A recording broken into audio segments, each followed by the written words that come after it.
Bonjour tout le monde. Donc, mon nom c'est Bruno Corsini. J'ai créé il y a 2 ans et demi avec un chef opérateur Plateau Virtuel. Alors je dis 2 ans et demi parce que c'est comme les jeunes enfants, on aime bien mettre les demi parce qu'on peut faire croire qu'on est de plus en plus grand.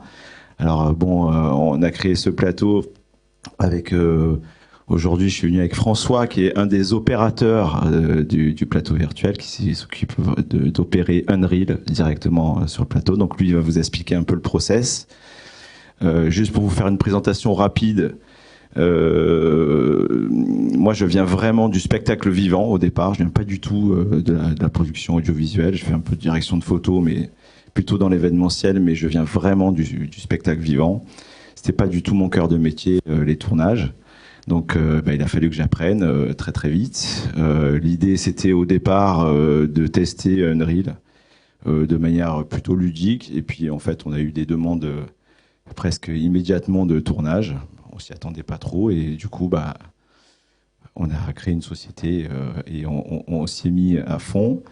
Ça fait 2 ans et demi qu'on travaille d'arrache-pied pour proposer aux productions ce nouvel outil. C'est pas évident tous les jours parce que c'est pour rentrer dans les process de production, c'est quand même assez difficile, notamment au niveau des budgets. Il a fallu très très vite aussi qu'on propose la création d'environnements 3D.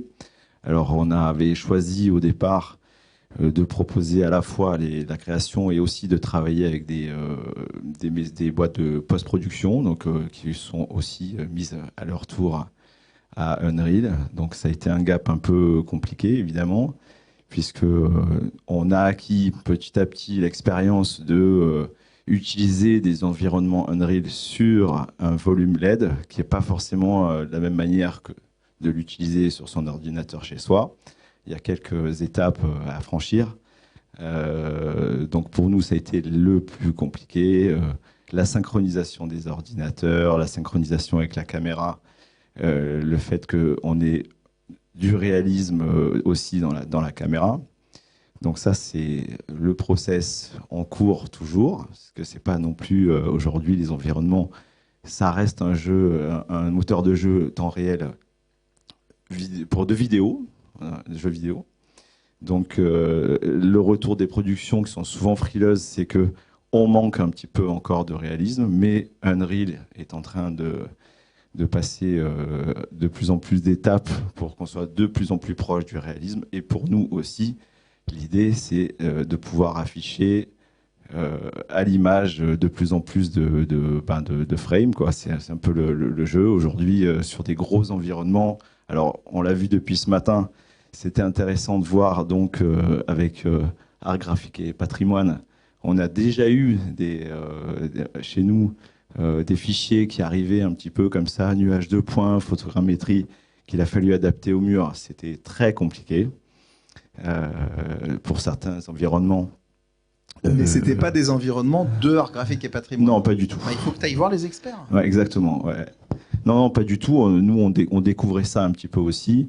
On a eu la place Vendôme qui avait été faite totalement avec cette technologie. Bon, les personnes qui nous avaient proposé cet environnement, ils ont mis 2 mois et demi pour déjà le rendre lisible dans Unreal. Et ensuite, on a rencontré d'autres problèmes, justement. C'était intéressant de le voir ce matin, sur le fait qu'il y avait déjà une lumière qui était appliquée dans l'environnement, que nous, on ne pouvait plus agir sur la lumière de l'environnement. Donc ça, c'est des petites choses qu'on a évidemment découvertes au fur et à mesure. Aujourd'hui, on a réussi à mettre en place au sein du plateau virtuel d'un workflow qui commence à être plutôt fluide. On arrive, la plupart des tournages, on va pas se mentir, c'est quand même de la publicité.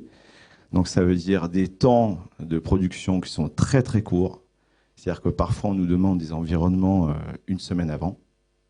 Donc je vous laisse imaginer la course. Ensuite, parfois, c'est beaucoup de 2D aussi. Alors, ce qui reste vrai dans le cinéma aujourd'hui, ce qu'on nous demande la plupart du temps, c'est du ruling. Donc, c'est des plates qu'on va diffuser dans l'écran. Ça y est, on commence à plutôt bien maîtrisé, c'est plutôt assez ludique. On vient de faire une série avec une cascade d'une voiture qui fait des tonneaux. On n'avait jamais fait ça, on l'a fait en ralenti, c'est chouette. Bon, voilà. L'idée aujourd'hui, c'est de pouvoir aussi utiliser la 3D pour faire du rolling, pour pouvoir tourner autour de la voiture, plutôt que d'avoir juste un point de vue caméra, l'intérieur de la voiture, l'avant, l'arrière. Voilà. Aujourd'hui, c'est ce qui se fait le plus dans le rolling. On est obligé un petit peu de rester dans ces axes-là. Et j'espère, dans la fiction, bientôt, pouvoir utiliser la 3D temps réel. Alors, François va vous faire un petit tour de notre process de travail au sein du plateau virtuel. François, il a créé une société qui s'appelle Polygon Soup, qui nous accompagne au sein du plateau virtuel. Et je vais lui laisser la parole, mais je vais être obligé de lui tenir le micro, parce qu'il ne peut pas faire tout en même temps. Oui, bonjour à tous. Donc moi, je vais vous montrer un petit peu, pour les gens qui ne connaissent pas du tout ce qu'est la production virtuelle, un petit peu comment ça se passe, l'idée de principe, ce qu'on peut en tirer, ce quoi on peut jouer ou pas. Mais c'est vraiment pour les gens qui ne connaissent pas du tout, donc tout ce qui est producteur, choses comme ça, ou chef-op qui ne connaît pas, je pense, trouvera un petit peu ce modèle là-dedans. Donc je vais partir de quelque chose de très très simple. Déjà, qu'est-ce que Unreal Engine? En fait, c'est un moteur de rendu. Donc à la base, c'est vraiment fait pour faire du rendu, pour faire du jeu, pour aller vite, pour faire beaucoup d'images et être fluide. Donc il y a tout un système d'optimisation. Et avant tout, c'est surtout un assembleur. C'est-à-dire qu'on ne va pas faire de la modélisation 3D sur Unreal, on va assembler des modèles 3D qu'on aura fait sur des logiciels classiques dans Unreal. Mais vu que c'est un moteur 3D qui doit être optimisé, la modélisation sera classique, mais en revanche, tout ce qui est shader, matériaux et choses comme ça sera vraiment spécifique à Unreal.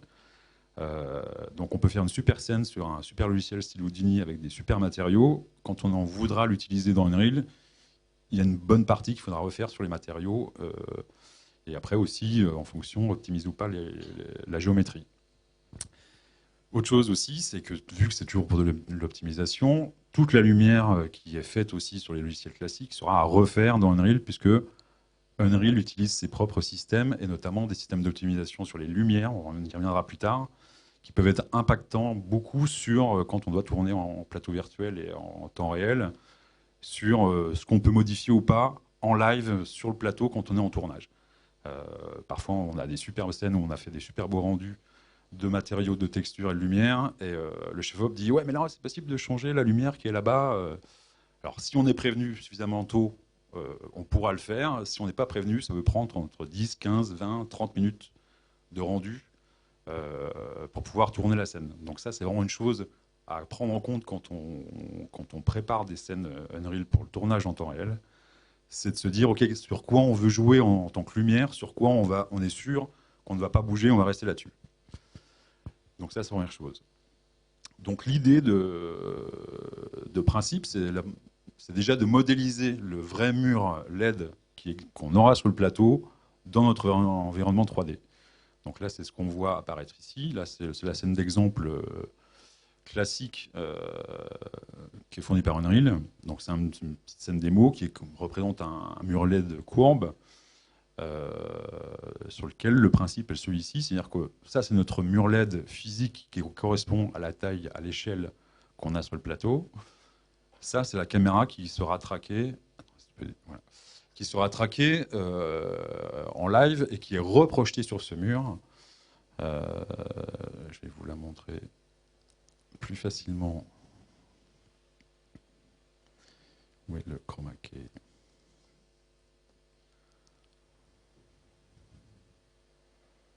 Oui, il ne veut pas me le faire.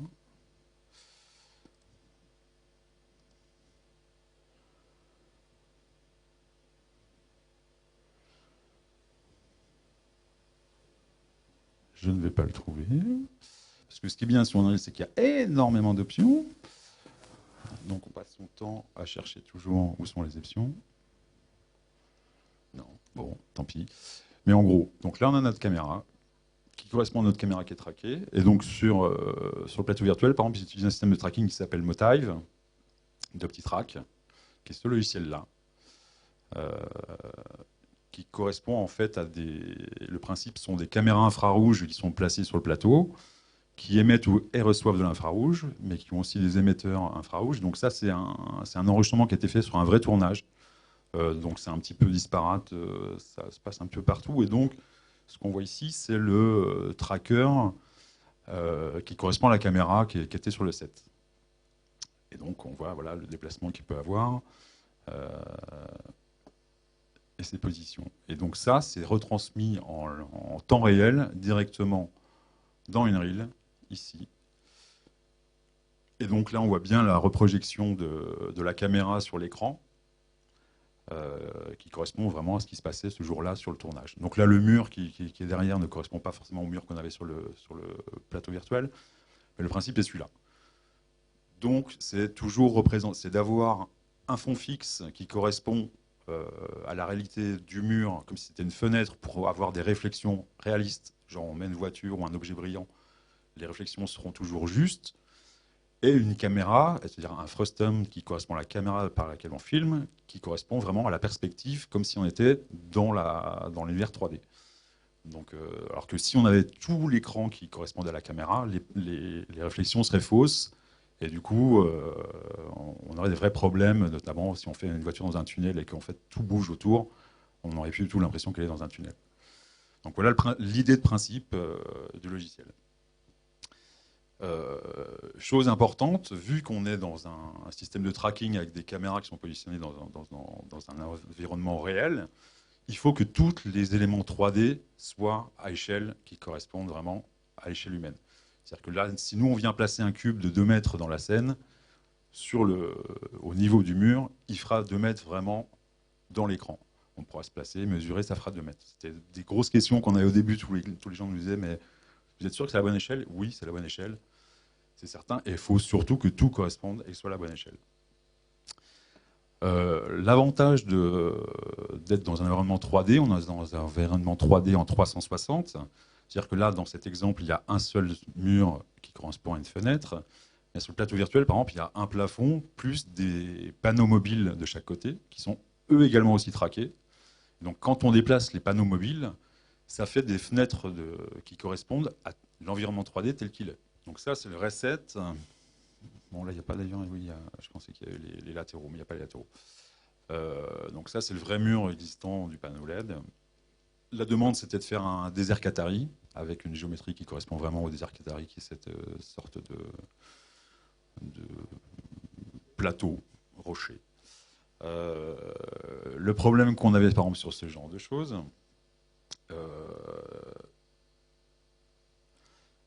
c'est d'avoir un point de vue qui soit intéressant. C'est-à-dire qu'en fait, si on se met vraiment à hauteur d'homme, à filmer à hauteur d'homme et à suivre l'horizon, en fait, on voit juste la moitié de l'écran, c'est du ciel assez gris, et tout le reste, on ne voit pas grand-chose. Donc l'utilité de pouvoir et d'avoir le volume LED dans une scène 3D, ça nous permet aussi de tricher. Et par exemple, là, dans cette scène, de basculer tous nos systèmes de tournage avec un certain angle pour qu'en fait, quand on filme, ça fasse une sorte un petit peu de plongée et qu'on ait en fait de la matière dans l'écran, quoi, tout simplement. Si on était sur site, je pense que ça aurait été beaucoup plus compliqué. Inconvénient du plateau virtuel, quoi, du fait d'être dans un environnement 3D global, c'est-à-dire que le seul existant réel qu'il y a sur le plateau et le mur LED, s'il y a un décalage entre les deux, c'est-à-dire que si le sol 3D est un peu plus haut que le sol réel, ce qui va se passer, c'est qu'on va avoir un effet de découpe dans l'écran qui va apparaître. De même que s'il est trop bas, quand on va se déplacer en latéral, surtout quand on va aller vers l'écran ou reculer, il va y avoir un effet de glissement qui va être assez vite gênant. Avantage de la chose, en revanche, c'est que ça nous permet en fait de faire tout ce qui, vu qu'on est vraiment en 3D et tout correspond à la 3D, si on vient placer un objet devant l'écran LED, ça nous permet en fait de faire un effet comme si l'objet était à côté de quelqu'un. Donc il y a un bon exemple qui a été fait, que je dois avoir pas loin, voilà, qui est ça. Voilà. fait, le satellite là qu'on voit qui est à gauche de la personne, en fait, on a l'impression qu'il est à côté, voire qu'il la dépasse en profondeur, alors qu'en fait, là, c'est pleinement dans le mur. C'est-à-dire qu'il est derrière elle dans l'écran LED. Et il n'y a jamais eu de satellite sur le plateau, bien évidemment. Mais ça marche assez bien. Ça, c'est un exemple. Il y en a un autre aussi qui est pas mal, qui est juste un peu après.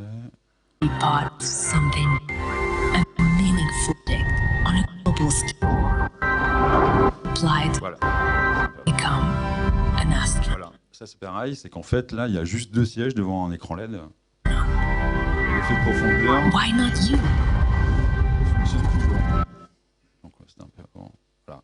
Mais là, on est juste sur un écran LED, mais vu qu'il est placé entre l'écran LED, devant eux et derrière eux, on a l'impression qu'ils sont dedans, quoi. Donc ça, c'est vraiment aussi l'intérêt qu'on peut avoir. Parce que la plupart du temps, tous les studios se placent comme si c'était une fenêtre et qu'ils ne mettent que des choses derrière. Mais il faut penser en fait qu'on peut le faire à peu près partout. La seule chose qu'on ne peut pas faire, c'est mettre un objet qui soit devant l'écran et que la personne passe derrière. Là, ça ne marchera plus, puisque la perspective voudrait que l'objet soit devant.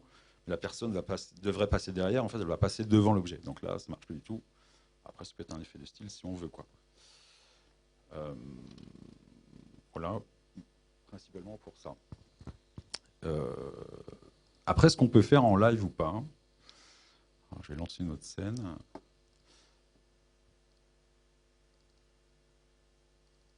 C'est que nous, on utilise beaucoup, notamment parce que Bruno vient de la lumière aussi, des besoins en fait, de lumière dynamique qui correspondent entre le plateau, les vraies lumières, et les lumières en 3D. Donc pour ça, on utilise le DMX, des consoles grand mât ou ce genre de choses. Et du coup, là, bon, c'est un exemple. Bon, on n'a pas le DMX là, on n'a pas de grand mât parce que c'est un peu gros à transporter. Mais l'idée est là. Donc ça, c'était toujours le tournage. On avait 5 jours pour faire les scènes. Donc là, c'est un stade où il y a 89 993 personnages. Ils sont fixes. Hein, j'avais pas le temps de les animer. Et le groupe d'intérêt, par exemple, là, ils avaient 3 emplacements pour faire les shots. Donc un qui était du tir au but, un qui était sur la touche et un qui était central. Et donc là, les lumières, elles sont... Quoi, on ne le voit pas parce qu'on n'a pas de DMX, mais tout ce qui est spot en fait, est animé en live avec la grand mât. Et ce qui fait qu'on pouvait faire des effets de lumière avec la vraie lumière et dans le stade, et ça fonctionne très bien, bien sûr. Ça, c'est un gros avantage. Autre chose aussi sur tout ce qui est animation, on peut faire des séquenceurs, notamment sur le désert avant, je ne l'ai pas lancé, c'est dommage. Mais en fait, l'idée, c'était que le soleil se lève pendant que la personne qui est devant, donc à une vitesse qui est bien sûr infaisable, mais qui marche très bien. Là, sur celle-là, il n'y a pas d'animation spécifique. Mais on peut faire des animations, les lancer aussi via des MX si besoin, si on veut être synchro avec de la lumière encore. Tout ça, c'est faisable. Après, tout ce qui fait qu'en fait, on est sur un moteur de jeu et qu'on doit être optimisé, c'est que sur les lumières, justement, Unreal, il y a 3 types de lumière pour pouvoir optimiser au maximum les scènes. Parce que le principe, nous, souvent, ce qu'on nous demande, c'est du 50 FPS. Sur des scènes comme ça, c'est compliqué. Là, on a réussi à le faire, mais c'est quand même compliqué, parce que 90 000 personnages dans le stade, c'est compliqué. Mais donc, ça implique de faire des choix aussi. C'est-à-dire qu'il y a 3 types de lumière: statique, movable, donc ils peuvent être mobiles, et stationary. La différence entre les deux n'est pas grande. Mais ce que je veux dire, c'est que si on se dit, là par exemple, les lumières, elles ne bougeront pas, elles seront fixes, elles ne changeront pas de couleur, ni d'intensité ou quoi que ce soit, on peut les mettre en fixe, ça va énormément optimiser la scène, et ça nous permettre de gagner des FPS et du coup d'être beaucoup plus fluide. En revanche, si on veut faire là, comme le DMX par exemple, on est obligé de les mettre en movable, donc ça nous limite aussi en nombre de lumières possibles. Puisque plus on en met, plus c'est un peu lourd, puisqu'il va calculer aussi les ombres en temps réel. Et la 3e, les stationary, alors là c'est un peu plus compliqué, c'est qu'elles sont fixes, mais on peut changer quelques paramètres, intensité, couleur. Mais on a une limite de 4 lumières qui se croisent dans la scène. Donc tout ce qui est lumière est quand même assez compliqué. Donc en production virtuelle, il faut vraiment penser en amont à ce qu'on va faire en lumière, C'est pas le jour du pré-light, il faut se dire, ah bah tiens, en fait, si on peut le faire, ça nous arrive trop souvent, mais c'est pas la meilleure méthode. Mais l'idée, c'est ça, c'est vraiment de penser bien en amont ce qu'on doit faire avec la lumière, ce qu'on va en tirer, et sur quoi on voudra bouger ou pas les choses, et ce qu'on voudra animer ou pas. Parce que c'est pareil, un objet animé, forcément, ça va impliquer que son ombre soit calculée en temps réel, donc elle sera un peu moins de bonne qualité, etc., etc. Après, maintenant, avec la nouvelle version, la version 5, on arrive sur des systèmes de rendu qui sont quand même bien meilleurs. Ça nous permet de faire des choses qu'on ne pouvait pas faire avant, mais c'est pas non plus totalement la panacée. Mais par exemple, j'aurais pas pu faire mettre les 10 000 personnages dans la scène, les 90 000 personnages, sur la version 4. Ou alors, il fallait passer par un système, vraiment une astuce qui n'était pas très, très heureuse, parce que là, c'est 90 000 personnages avec 46 textures différentes. Et on peut tourner, il y en a vraiment partout, partout, partout. Voilà, on peut aller assez proche. Si je peux me permettre, en fait, du côté justement de la gestion de foule, vous avez déjà travaillé avec les gens de chez Golem, qui sont des partenaires de l'école et qui enseignent à l'école aussi Non. la gestion de foule. Ah, ça serait bien de travailler avec Stéphane Danikian sur ces questions-là, parce que... Ouais, bah ça non, là c'est purement du Houdini. C'est le fait aussi que la passerelle aujourd'hui entre Houdini et Unreal s'améliore de plus en plus, puisque Epic a mis un peu d'argent chez SideFX. Donc ça permet d'un bon développement entre les deux. Et les faire rentrer dedans, là, c'était pour une fois très simple, alors qu'avant c'était assez compliqué. Donc voilà. Autre problème aussi qui apparaît avec le tournage, c'est que toujours dans un but d'optimiser les scènes, les objets dans Unreal souvent sont avec ce qu'on appelle les différents LOD, c'est Level of Details. C'est qu'en fait, un arbre par exemple va être, quand on est très proche, avec beaucoup de polygones, un peu moins proche avec un peu moins, encore plus loin, encore avec moins, et quand il est très loin, très très peu. Donc c'est ce qu'on appelle les LOD. Le problème de ça, en fait, si je vais pouvoir vous le montrer sur l'autre scène, c'est que nous, par exemple, on était sur un tournage pour la voiture Opium, et qu'en fait, il y avait des arbres, et le principe, c'était que toute la scène se déplace, donc tout le set se déplace en même temps pour faire le rolling de la voiture, dans un environnement 3D avec des arbres. Sauf que c'était une scène qui était achetée, je pense. C'est pas nous qui l'avions faite. Et donc le problème qu'il y a, c'est qu'en fait, la géométrie va changer en fonction de la distance à laquelle est la caméra qui filme et cet objet-là. Donc les arbres, en fait, quand on avançait vers eux, ils changeaient et d'un coup, on sent, ça fait des pops. Là, je vais vous montrer un petit peu ce qu'on peut quand on le affiche. Voilà, là c'est juste des LOD sur le landscape, mais la couleur, quand on voit que ça change de couleur, c'est que la géométrie change en même temps.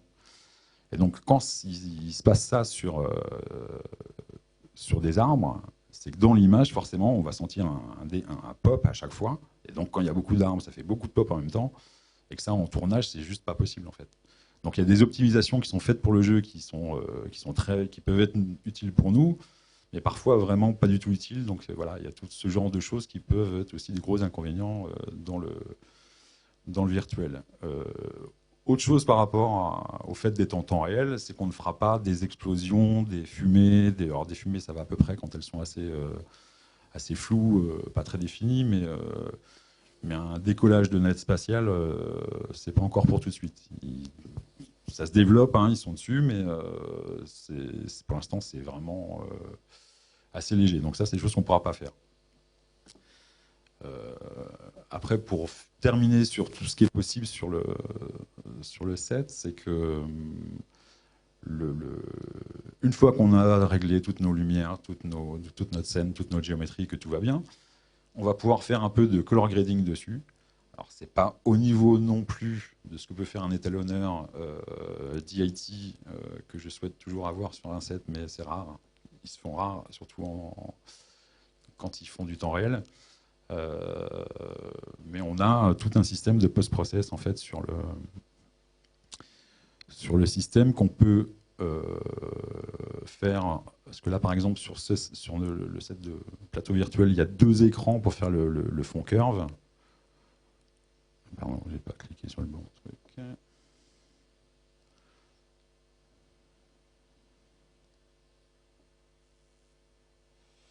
qu'on voit là. Là, ça, c'est juste la config, en fait, donc, qui représente l'écran de gauche, qui est ici, et l'écran de droite.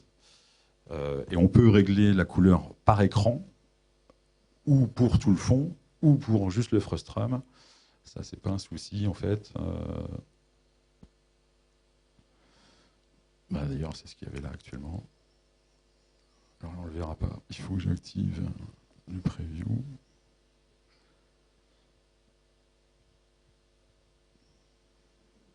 Toujours pareil.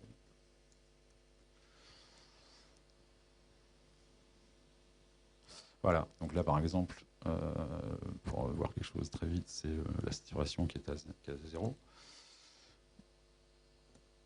Donc on peut régler sur à peu près tout, c'est-à-dire de la saturation, du contraste, gamma, du gain, etc. L'offset sur les bleus aussi, et pareil sur tout ce qui est ombre. Vraiment les réglages à peu près classiques de ce qu'on peut faire. Après, c'est pas non plus magique, contrairement à un DIT. C'est-à-dire qu'à un moment donné, le mur, s'il envoie, certains murs LED envoient beaucoup de bleu plus que le reste, nous, à un moment donné, on ne peut pas faire grand-chose. C'est-à-dire que on pourra essayer d'en enlever, ça restera toujours un petit peu. Donc c'est vraiment, le DIT est vraiment très utile, et moi je souhaite qu'il y en ait à chaque tournage. Voilà. Le message est passé, je crois. Hein. Oui, je pense. Hein. Mais c'est tellement rare, en fait, mais ça a sauvé des prods, une fois. Donc voilà. Dernière chose aussi, toujours pour les lumières, c'est qu'on peut mettre ce qu'ils appellent des light cards et des black cards, c'est-à-dire que c'est des éléments lumineux, donc des formes qu'on peut placer dans le mur LED pour nous aider en fait à faire de la lumière, qui sont sur des orbites, donc on peut les placer assez facilement, changer la forme, etc. On les utilise peu personnellement, c'est pas un truc que j'utilise souvent, mais ça existe. Voilà. Est-ce que vous voulez montrer des images ou est-ce que vous voulez qu'on passe aux questions? Vous montriez un... Ouais. Ah, l'ordinateur vient de s'arrêter. Il a trop travaillé. Ça bosse pas beaucoup à plateau virtuel, là, je veux pas dire. Non, parce que c'est un... Je déconne. Ouais. En fait, on travaille trop. Alors, est-ce que vous avez des questions? Moi, juste une petite intervention, parce que là, on a parlé du process de 3D. Dans notre futur très proche, je l'annonce, mais tout le monde le sait déjà, enfin, surtout Franck. Donc, on a changé complètement notre manière d'afficher. Avant, on était sur des murs LED qui étaient des murs plutôt pour l'événementiel. Et maintenant, là, on passe sur un mur LED Sony. Avec un pic très très fin, justement pour éviter les problèmes de moirage. Et surtout, on va upgrader la qualité, genre la gestion de la colorimétrie qui sera beaucoup plus précise. Et évidemment, on est en discussion avec Sony pour qu'on soit très raccord avec Unreal et leur contrôleur. Voilà, pour qu'on ait de plus en plus de possibilités de réglage, d'affichage. Savoir que le prochain mur, là, il sera de 11 000 pixels par 3840 pixels. C'est-à-dire que là, le mur que vous voyez, il était sur 2 serveurs. Le prochain mur sera sur 6 serveurs. Donc, ce qui aussi peut nous poser des problèmes de synchro.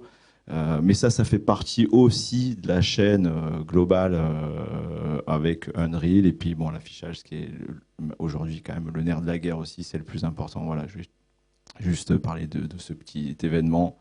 On peut les applaudir quand même. Hein. Ouais. Merci. Bravo pour votre travail. Vous aviez commencé par la force des choses pendant un confinement en se disant mais qu'est-ce qu'on va faire de tous ces murs LED? C'est ça, on s'embêtait. Chez Novelty. Quoi. Ouais. Et oui, aujourd'hui, vous avez près de, je ne sais plus combien de prods à votre actif, plus de 80. Voilà. On a fait presque 90 tournages. 90 tournages, voilà. Donc c'est une des expertises en Europe les plus poussées sur le plateau virtuel. Il y en a d'autres, bien sûr. Vous en verrez cet après-midi avec Dark Matters, entre autres. Mais c'est des gens qui sont en plus, je tiens à le préciser, le cœur sur la main. Ils sont dû tout de suite en fait, évangéliser des jeunes pour leur donner ces bases-là et parler du métier de chef opérateur, de monteur, de réalisateur avec le plateau virtuel. Et ça, je pense que c'est important du temps que vous prenez avec les jeunes pour leur montrer ces chemins, parce que eux, ça leur donne des idées pour le futur et ça les aide à choisir leur métier en fait. Hein, voilà. Bah, de toute façon, on a beaucoup de mal. Enfin, je lance des bouteilles comme ça, mais on a beaucoup de mal pour recruter des gens. Hein. En réalité, après, bon, le business est ce qu'il est, mais là, on est en équipe resserrée. Hein. Sur plateau virtuel, on est 4 à faire tourner la boutique. Bon, on espère avec le futur, les futurs écoliers artisans de l'image. Oui, pardon. Artisans de l'image. Mais voilà, en tout cas, le but, c'est d'accueillir dans le futur le plus de jeunes possible dans cette technologie. Voilà. Merci à vous. Garde le micro, parce que tu vas devoir répondre aux questions. Il y a une question là. Vous levez la main. Bonjour, merci pour la présentation. Bonjour. Question technique, vous utilisez quelle technique de tracking avec la caméra? Alors, OptiTrack, c'est le système de tracking qu'on a aujourd'hui sur le plateau, c'est OptiTrack. C'est quelque chose que vous branchez à la caméra Alors, c'est en fait, c'est ce que vous a montré tout à l'heure François. En réalité, on a des petites caméras sur tout le plateau. On utilise ce système surtout pour la mocap au départ. Hein. C'est un système qui est fait pour la mocap. Donc, on a des caméras infrarouges qui sont disposées tout autour du plateau. Et ensuite, sur la caméra, on vient poser ce qu'on appelle un tracker. Alors, il y a 2 manières de le faire, passif ou actif. Passif, c'est les caméras qui envoient de l'infrarouge et qui récupèrent donc la réflexion de la lumière infrarouge des petites boules, c'est des petites boules réfléchissantes qu'il y aura sur la caméra. Et l'autre manière, c'est on envoie directement avec un tracker actif de la lumière infrarouge dans les caméras qui récupèrent l'info. Voilà. Ok, merci. Et c'est super précis? C'est très très précis, mais c'est très très fragile aussi. Qui c'est qui avait une question tout à l'heure? François, et puis après là-haut.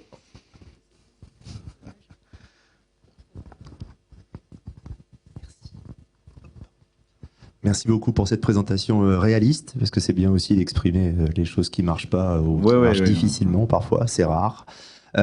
J'ai une question, la synchronisation entre le moteur, la LED, la caméra, il y a un générateur de Genlock externe et comment Unreal s'y référence? En fait, on genlock à la fois les serveurs, l'écran LED et la caméra. Dans tout ça et le système de tracking. Tout est genlocké. Je vais laisser François. Parce que Juste dire aussi que le timecode est diffusé partout. Voilà. Mais généralement, on utilise un système qui s'appelle Ambient Lock It, qui est pas mal, qui est du sans fil, ce qui permet de ne pas avoir un fil à la patte sur la caméra. Donc avec des Steadicam, c'est plutôt pratique, quoi. Voilà. Ouais, moi c'est une question. Pour revenir sur le tracking, la première question, c'est est-ce que l'OptiTrack te donne une position absolue de la caméra et du coup de la distance avec tes panneaux? Bien sûr. Ok. Et du coup, deuxième question serait, est-ce qu'à chaque nouvelle prise, tu as besoin de recalibrer les positions? Non, pas du tout. En fait, notre système, il est fixe. Voilà, on a tout fait pour qu'il soit le plus fixe possible. On l'a mis sur des tubes, bien à part de la structure. Donc, normalement, ça ne doit pas bouger. Ça, c'est pareil. La réalité, parfois, rattrape la fiction. Et donc, normalement, on fait ce qu'on appelle un wanding, c'est-à-dire qu'on fait une petite danse au début de la journée qui amuse beaucoup tout le monde. C'est-à-dire qu'on vient balayer l'air avec un râteau et on vient faire des nuages de points et ensuite, on va donner un point de référence, c'est-à-dire qu'on appelle ça le ground plane, point zéro. Et du coup, toutes les caméras vont se mettre en place dans l'OptiTrack. Voilà.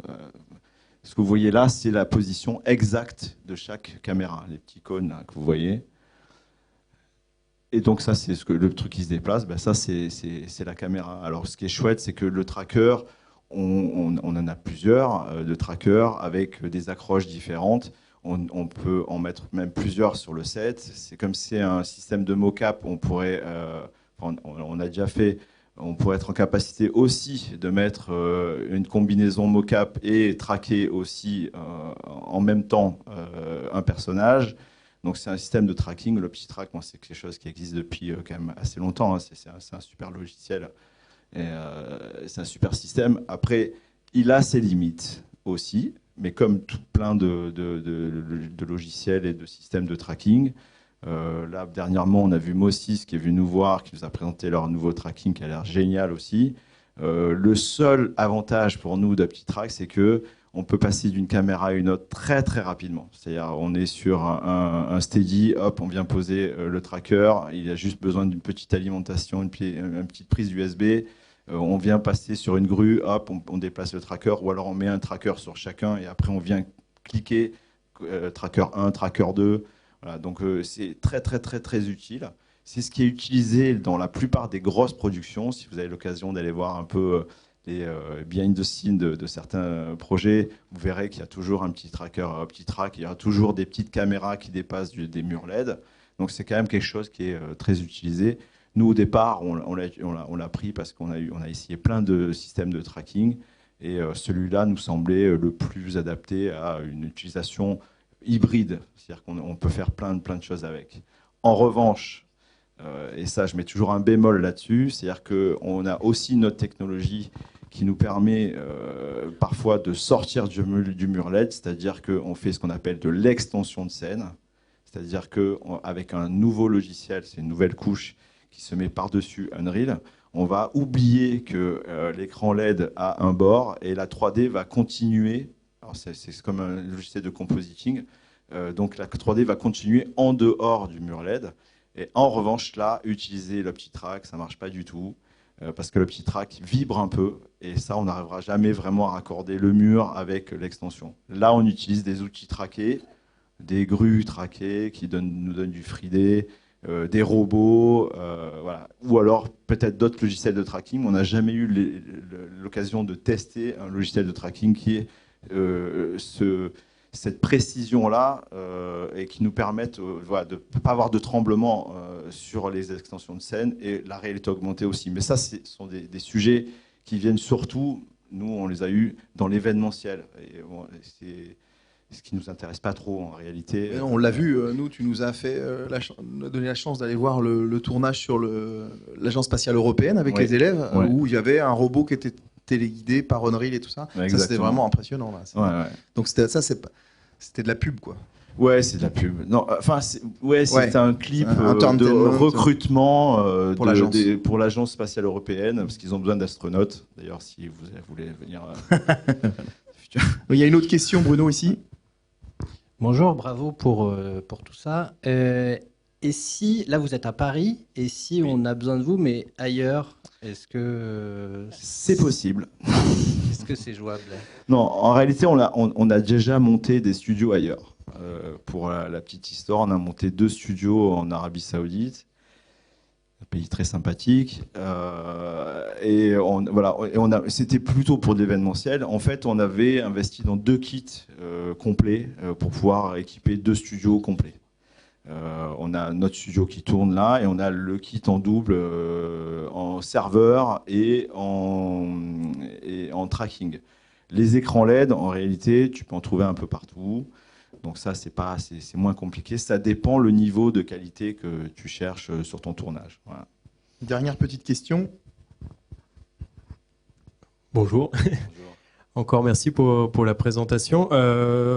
Vous avez évoqué les questions de limitation de ce qu'on peut faire ou pas faire en termes de lumière.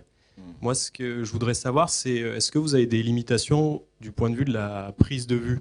Par exemple, est-ce que vous pouvez vous permettre de faire des zooms, des changements de mise au point? Est-ce que tout ça, c'est encodé? Est-ce qu'il y a des cadres? Est-ce qu'un cadre large, ça marche bien? Ou est-ce qu'il faut plutôt avoir des plans resserrés? Est-ce qu'il y a des limitations de ce genre-là? Alors, on a eu la chance au début, parce qu'on avait plein de temps devant nous, de pouvoir essayer beaucoup d'optiques. Donc on a fait un banc d'essai de plein d'optiques. On a vu que ce qui fonctionnait le mieux et ce qui était vraiment chouette, c'était des vieilles optiques. Pourquoi? Parce que ça lie un petit peu ce qui est devant et ce qui est derrière. On oublie qu'il y a un peu le mur, ça crée des aspérités dans l'image. Donc on trompe un peu l'ennemi comme ça. Dès qu'on a des optiques très très sharp, on voit un peu qu'il y a le mur derrière. C'est un peu plat. Donc déjà, de ce point de vue-là, il y a quand même des petites choses à faire. En lumière, ce qui est important, c'est l'intégration, c'est le plus important. tout ce qu'on a pu voir, il y a eu pas mal de gens qui ont monté des studios, et en fait, ils montraient la techno. C'est-à-dire qu'ils regardaient, on est devant un écran LED. Alors que nous, l'idée, c'est de ne pas voir que personne ne comprend que c'est un écran LED. Ne comprenne. Non, c'est pas. Donc, oui, on a des outils pour récupérer le zoom et le focus. Oui, on peut les réintégrer dans Unreal. Il y a des outils qui sont faits pour ça. Nous, on a investi dans un petit, je crois que ça s'appelle Vanishing Point. On a ces outils-là, on les a achetés. Pour être tout à fait honnête sur tout ce qu'on fait, nos tournages, on n'a pas le temps de mettre ça en place. Le temps est incroyablement court sur les productions. Quand on leur demande du temps de prépa, ça n'existe pas. Ce qu'on impose, nous, c'est d'avoir au moins 1 jour ou 2 jours de pré-light, où là, on va venir régler justement les problèmes de point de vue, les reculs, les optiques qu'on va utiliser. Et c'est plus pour que les gens s'habituent à la 3D, au recul du mur, et puis la plupart du temps, bon, la clé du système aussi, c'est de construire un premier plan qui est le plus réel possible. Si tu as un premier plan qui est très réaliste, l'arrière, on arrive à embrouiller un peu les esprits. Bon, des fois, c'est réussi, des fois moins. Bon, voilà. Ça dépend du chef-op, ça dépend du temps qu'on a eu aussi pour le faire, la qualité de la 3D. Enfin voilà, donc tout ça, et c'est toujours pareil, c'est un problème de temps. Mais c'est en train de rentrer dans les prods, c'est-à-dire que ce qui était de la post-prod, on essaie de la récupérer et de la mettre en pré-prod. C'est pas évident parce que dans les logiciels des productions, la post-prod, c'est quelque chose qui vient après, on verra. Enfin, la fameuse prod, la phrase « on verra en post-prod », voilà, tout le monde la connaît. Nous, en fait, on préfère dire on va le voir en pré-prod. Voilà. Et avec les outils, de toute façon, temps réel, c'est juste obligatoire de le penser dès l'après-vise. On en parlera cet après-midi avec une autre boîte, dès l'après-vise, et de penser ça avec les chefs-op, avec les gens qui font le cinéma, les artistes en amont. Voilà. Ça fait gagner énormément de temps après sur le tournage, surtout sur du plateau LED. Merci, on peut les applaudir.